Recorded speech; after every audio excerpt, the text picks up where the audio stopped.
కాబట్టి ఇప్పుడే నేను యాక్చువల్గా అధికారులకు ఆదేశించాను. దీనికి ఆల్రెడీ ఎస్టిమేషన్ వేస్తున్నారు. 2,38,00,000 అయితే 2,38,00,000 అయితే ఈ యొక్క కాలనీలో రోడ్లు ఆ డ్రైన్స్ పూర్తవుతాయి.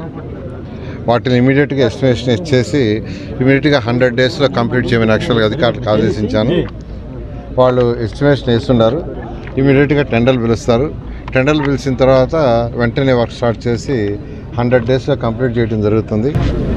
మన గవర్నమెంట్ ఉండేటప్పుడు దాదాపు 50% ఆ రోజు కంప్లీట్ చేసాం మెయిన్ రోడ్స్ అన్ని.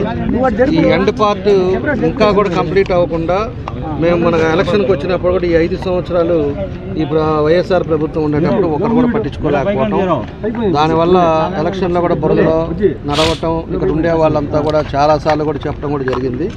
దానికి మన నారాయణ గారు ఈరోజు ఇక్కడ క్యాంప్ పెట్టుకొని ఈ అన్ని ప్రాంతంలో కూడా మన మంత్రి గారు అదేవిధంగా మన కలెక్టర్ గారు అందరం కూడా వచ్చి అన్నీ కూడా ఫిజికల్గా కూడా వాళ్ళు చూసిన తర్వాత ఫస్ట్ రాజీవ్ కాలనీకి ఏదైతే డ్రైన్స్ అదేవిధంగా రోడ్స్ పెండింగ్ ఉన్నాయో దానికి 2.5 crores ఇమీడియట్గా దానికి శాంక్షన్ చేశారు.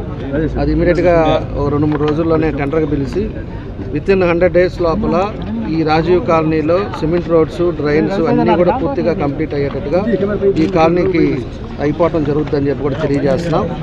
నెక్స్ట్ ఫేజ్లో మళ్ళా రాజీవ్ కాలనీ, ఇంద్రమ్మ కాలనీ, అదేవిధంగా ఏదైతే పక్క జర్నలిస్ట్ కాలనీ ఈ 2 పెండింగ్ ఉన్నాయో దాన్ని నెక్స్ట్ ఫేజ్లో అవి కూడా కంప్లీట్ చేస్తామని చెప్పి కూడా మేము తెలియజేస్తున్నాం. కాబట్టి మనకి ఈరోజు నారాయణ గారు రావటం ఇమ్మీడియట్గా దీనికి శాంక్షన్ అవ్వటం కూడా ఈరోజు ఉండే పరిస్థితులు కూడా మనందరం కూడా అర్థం చేసుకోవాల్సిన అవసరం ఉంది.